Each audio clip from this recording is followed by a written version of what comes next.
The Lottery by Shirley Jackson.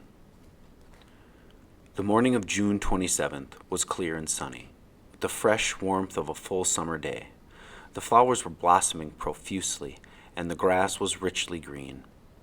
The people of the village began to gather in the square, between the post office and the bank, around 10 o'clock. In some towns, there were so many people that the lottery took 2 days and had to be started on June 26th. But in this village, where there were only about 300 people, the whole lottery took less than 2 hours. So it could begin at 10 o'clock in the morning and still be through in time to allow villagers to get home for noon dinner. The children assembled first, of course. School was recently over for the summer, and the feeling of liberty sat uneasily on most of them. They tended to gather together quietly for a while before they broke into boisterous play, and their talk was still of the classroom and the teacher, of books and reprimands. Bobby Martin had already stuffed his pockets full of stones, and the other boys soon followed his example, selecting the smoothest and roundest stones. Bobby and Harry Jones and Dickie Delcroix, the villagers pronounce his name Delacroix, eventually made a great pile of stones in one corner of the square and guarded it against the raids of the other boys. The girls stood aside, talking among themselves, looking over their shoulders at the boys, and the very small children rolled in the dust or clung to the hands of their older brothers and sisters. Soon the men began to gather, surveying their own children, speaking of planting, rain, tractors, and taxes. They stood together away from the pile of stones in the corner, and their jokes were quiet, and they smiled rather than laughed. The women, wearing faded house dresses and sweaters, came shortly after their menfolk. They greeted one another and exchanged bits of gossip as they went to join their husbands. Soon the women, standing by their husbands, began to call their children, and the children came reluctantly, having to be called 4 or 5 times. Bobby Martin ducked under his mother's grasping hand and ran, laughing, back to the pile of stones. His father spoke up sharply, and Bobby came quickly and took his place between his father and his oldest brother. The lottery was conducted, as were the square dances, the teen club, the Halloween program, by Mr. Summers, who had time and energy to devote to civic activities. He was a round-faced, jovial man, and he ran the coal business, and people were sorry for him because he had no children, and his wife was a scold. When he arrived in the square carrying the black wooden box, there was a murmur of conversation among the villagers, and he waved and called, "Little late today, folks." The postmaster, Mr. Graves, followed him, carrying a 3-legged stool, and the stool was put in the center of the square, and Mr. Summers set the black box down on it. The villagers kept their distance, leaving a space between themselves and the stool, and when Mr. Summers said, "Some of you fellows want to give me a hand?" there were hesitation before 2 men, Mr. Martin and his oldest, Baxter, came forward to hold the box steady on the stool while Mr. Summers stirred up the papers inside it. The original paraphernalia for the lottery had been lost long ago, and the black box now resting on the stool had been put into use even before Old Man Warner, the oldest man in town, was born.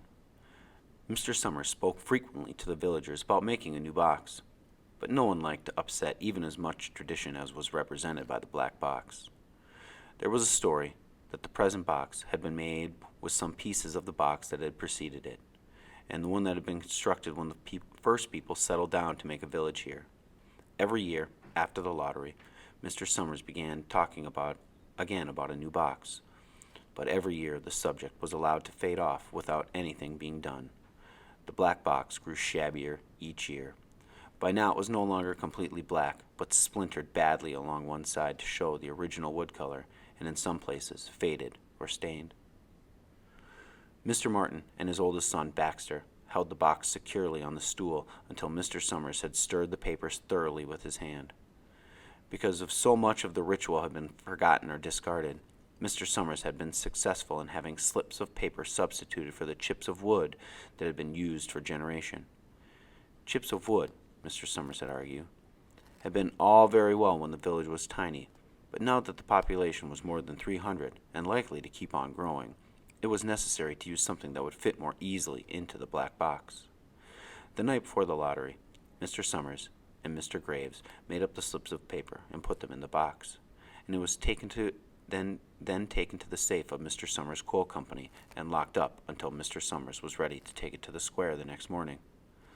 The rest of the year, the box was put away, sometimes one place, sometimes another.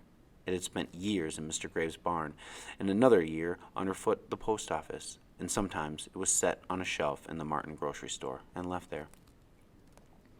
There was a great deal of fussing to be done before Mr. Summers declared the lottery open.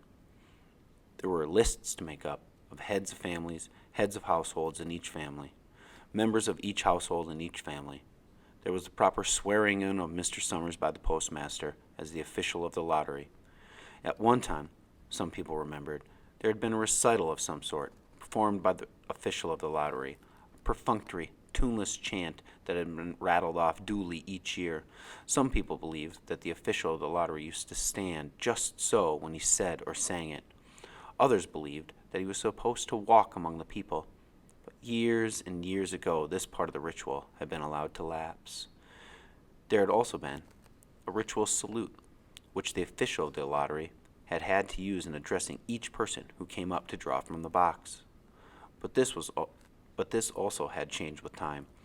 Until now, it was felt necessary only for the official to speak to each person approaching. Mr. Summers was very good at this. In his clean white shirt and blue jeans, with one hand resting carelessly on the black box, he seemed very proper and important as he talked intermittently to Mr. Graves and the Martins. Just as Mr. Summers finally left off talking and turned to the assembled villagers, Miss Hutchinson came hurriedly along the path to the square, her sweater thrown over her shoulders, and slid into place in the back of the crowd. "Clean forgot what day it was," she said to Mrs. Delacroix, who stood next to her, and they both laughed softly. "Thought my old man was out back stacking wood," Mrs. Hutchinson went on. "And then I looked out the window, and all the kids were gone. And then I remembered it was the 27th and came a-running." She dried her hands on her apron, and Miss Delacroix said, "You're in time, though. They're still talking away up there." Miss Hutchinson craned her neck to see through the crowd and found her husband and children standing near the front. She tapped Miss Delacroix on the arm as a farewell and began to make her way through the crowd. The people separated good-humoredly to let her through. Two or three people said, in voices just loud enough to be heard across the crowd, "Here comes your Mrs. Hutchinson," and "Bill, she made it after all." Mrs. Hutchinson reached her husband, and Mr. Summers, who had been waiting, said cheerfully, "Thought we were going to have to get on without you, Tessie." Mrs. Hutchinson said, grinning, "Wouldn't have made me leave my dishes in the sink now, would you, Joe?" And a soft laughter ran through the crowd as people stirred back into position after Mrs. Hutchinson's arrival. "Well, now," Mr. Summers said soberly, "guess we better get started, get this over with, so as we can all go back to work. Anybody ain't here?" "Dunbar," several people said. "Dunbar. Dunbar." Mr. Summers consulted his list. "Clyde Dunbar," he said. "That's right. He broke his leg, hasn't he? Who's drawn for him?" "Me, I guess," a woman said, and Mr. Summers turned to look at her. "Wife draws for her husband," Mr. Summers said. "Don't you have a grown boy to do it for you, Janie?" Although Mr. Summers and everyone else in the village knew the answer perfectly well, it was the business of the official of the lottery to ask such questions formally. Mr. Summers waited with an expression of polite interest while Mrs. Dunbar answered. "Horace is not but 16 yet," Miss Dunbar said regretfully. "Guess I got a filling for the old man this year." "Right," Mr. Summers said. He made a note on the list he was holding. Then he asked, "Watson boy drawing this year?" A tall boy in the crowd raised his hand. "Here?" he said. "I'm drawing for my mother and me." He blinked his eyes nervously and ducked his head as several voices in the crowd said things like, "Good fellow, Jack. Glad to see your mother's got a man to do it." "Well," Mr. Summers said, "guess that's everyone. Old man Warner make it?" "Here," a voice said, and Mr. Summers nodded. A sudden hush fell on the crowd as Mr. Summers cleared his throat and looked at the list. "All ready?" he called. "Now, I'll read the names. Heads of families first, and the men come up and take a paper out of the box. Keep the paper folded in your hand without looking at it until everyone has had a turn. Everything clear?" The people had done this so many times that they only half listened to the directions. Most of them were quiet, wetting their lips, not looking around. Then Mr. Summers raised one high hand and said, "Adams!" A man disengaged himself from the crowd and came forward. "Hi, Steve," said Mr. Summers, and Mr. Adams said, "Hi, Joe." They grinned at one another humorously and nervously. Then Mr. Adams reached into the black box and took out a folded paper. He held it firmly by one corner as he turned and went hastily back to his place in the crowd, where he stood a little apart from his family, not looking down at his hand. "Allen," Mr. Summers said. "Anderson. Bentham." "Seems like there's no time in between lotteries anymore," Miss Delacroix said to Miss Graves in the back row. "Seems like we got through this with the last one only last week." "Time sure goes fast," Miss Graves said. "Clark. Delacroix." "There goes my old man," Miss Delacroix said. She held her breath while her husband went forward. "Dunbar," Mr. Summers said, and Miss Dunbar went steadily to the box while one of the women said, "Go on, Janie." And another said, "There she goes." "We're next," Miss Graves said. She watched while Mr. Graves came around from the side of the box, greeted Mr. Summers gravely, and selected a slip of paper from the box. By now, all through the crowd there were men holding small folded papers in their large hands, turning them over and over nervously. Miss Dunbar and her two sons stood together, Miss Dunbar holding the slip of paper. "Harbert. Hutchinson." "Get up there, Bill," Miss Hutchinson said, and the people near her laughed. "Jones." "They do say," Mr. Adams said to Old Man Warner, who stood next to him, "that over in the North Village they're talking of giving up the lottery." Old Man Warner snorted. "Pack of crazy fools," he said. "Listen to the young folks. Nothing's good enough for them. Next thing you know, they'll be wanting to go back to living in caves. Nobody work anymore. Lived that way for a while. Used to be a saying about lottery in June, corn be heavy soon. First thing you know, we'd all be eating stewed chickweed and acorns. There's always been a lottery," he added petulantly. "Bad enough to see young Joe Summers up there joking with everybody." "Some places have quit lotteries," Miss Adams said. "Nothing but trouble in that," Old Man Warner said stoutly. "Pack of young fools." "Martin," and Bobby Martin watched his father go forward. "Overdyke. Percy." "I wish they'd hurry," Miss Dunbar said to her older son. "I wish they'd hurry." "They're almost through," her son said. "You get ready to run tell Dad," Miss Dunbar said. Mr. Summers called his own name, then stepped forward precisely and selected a slip from the box. He then called, "Warner?" "77th year I've been in the lottery," Old Man Warner said as he went through the crowd. "77th time." "Watson?" A tall boy came awkwardly through the crowd. Someone said, "Don't be nervous, Jack." And Mr. Summers said, "Take your time, son." "Zanini." After that, there was a long pause, a breathless pause, until Mr. Summers, holding his slip of paper in the air. "All right, fellows." For a minute, no one moved. And then all the slips of paper were opened. Suddenly, all the women began to speak at once, saving, "Who is it? Who's got it? Is it the Dunbars? Is it the Watsons?" Then the voices began to say, "It's Hutchinson. It's Bill. Bill Hutchinson's got it." "Go tell your father," Mrs. Dunbar said to her older son. People began looking around to see the Hutchinsons. Bill Hutchinson was standing quiet, staring down at the paper in his hand. Suddenly, Tessie Hutchinson shouted to Mr. Summers, "You didn't give enough time. You didn't give him enough time to take any paper he wanted. I saw you. It wasn't fair." "Be a good sport, Tessie," Miss Delacroix called, and Miss Graves said, "All of us took the same chance." "Shut up, Tessie," Bill Hutchinson said.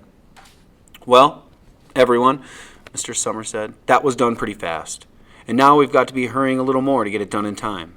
He consulted his next list. "Bill, you draw for the Hutchinson family. You got any other households in the Hutchinsons?" "There's Don and Eva," Mrs. Hutchinson yelled. "Make them take their chance." "Daughters draw with their husband's family, Tessie," Mr. Summers said gently. "You know that as well as anyone else." "It wasn't fair," Tessie said. "I guess not, Joe," Bill Hutchinson said regretfully. "My daughter draws with her husband's family. That's only fair. And I've got no other family except the kids." "Then, as far as drawing for families is concerned, it's you," Mr. Summers said in explanation. "And as far as drawing for households is concerned, that's you too, right?" "Right," Bill Hutchinson said. "How many kids, Bill?" Mr. Summers asked formally. "3." Bill Hutchinson said. "There's Bill Jr. and Nancy and little Dave and Tessie and me." "All right, then," Mr. Summers said. "Harry, you got their tickets back?" Mr. Graves nodded and held up the slips of paper. "Put them in the box, then," Mr. Summers directed. "Take Bill's and put it in." "I think we ought to start over," Mrs. Hutchinson said, as quietly as she could. "I tell you it wasn't fair. You didn't give them enough time to choose. Everybody saw that." Mr. Graves had selected the 5 slips and put them in the box. He dropped all the papers but those onto the ground where the breeze caught them and lifted them off. "Listen, everybody," Mrs. Hutchinson was saying to the people around her. "Ready, Bill?" Mr. Summers asked, and Bill Hutchinson, with one quick glance around at his wife and children, nodded.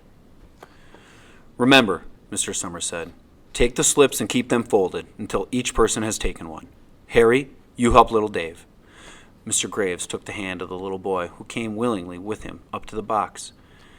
"Take a paper out of the box, Davy," Mr. Summers said.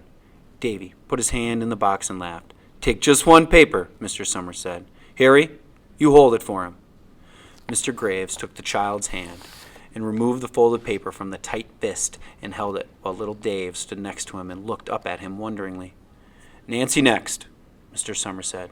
Nancy was 12, and her school friends breathed heavily as she went forward, switching her skirt, and took a slip daintily from the box. "Bill Jr.?" Mr. Summers said, and Billy, his face red and his feet overlarge, nearly knocked the box over as he got the paper out. "Tessie," Mr. Summers said. She hesitated for a minute, looked around defiantly, then set her lips and went up to the box. She snatched a paper out and held it behind her. "Bill," Mr. Summers said. And Bill Hutchinson reached into the box and felt around, bringing his hand out with at last with the slip of paper in it. The crowd was quiet. A girl whispered, "I hope it's not Nancy." And the sound of the whisper reached the edges of the crowd. "It's not the way it used to be," Old Man Warner said clearly. "People aren't the way they used to be." "All right," said Mr. Summers. "Open the papers. Harry, you open little Dave's." Mr. Graves opened the slip of paper, and there was a general sigh through the crowd as he held it up, and everyone could see it was blank. Nancy and Bill Jr. opened theirs at the same time, and both beamed and laughed, turned around to the crowd, and holding their slips of paper above their heads. "Tessie," Mr. Summers said. There was a pause. And then Mr. Summers looked at Bill Hutchinson, and Bill unfolded his paper and showed it was blank. "It's Tessie," Mr. Summers said, and his voice was hushed. "Show us her paper, Bill." Bill Hutchinson went over to his wife and forced the slip of paper out of her hands. It had a black spot on it, the black spot Mr. Summers had made the night before with the heavy pencil in the coal company office. Bill Hutchinson held it up, and there was a stir in the crowd. "All right, folks," Mr. Summers said. "Let's finish quickly." Although the villagers had forgotten the ritual and lost the original black box, they still remembered to use stones. The pile of stones the boys had made earlier was ready. There were stones on the ground with the blowing scraps of paper that had come out of the box. Delacroix selected a stone so large she had to pick it up with both hands and turned to Mr. Dunbar. "Come on," she said. "Hurry up." Mrs. Dunbar had small stones in both hands, and she said, gasping for breath, "I can't run at all. You'll have to go ahead. I'll catch up with you."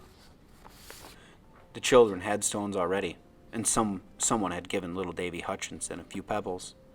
Tessie Hutchinson was in the center of a cleared space by now, and she held her hands out desperately as the villagers moved in on her. "It isn't fair," she said. A stone hit her in the side of the head. Old Man Warner was saying, come on, everyone." Steve Adams was in the front of the crowd of villagers, with Mrs. Graves beside him. "It isn't fair. It isn't right," Mrs. Hutchinson screamed, and then they were on her.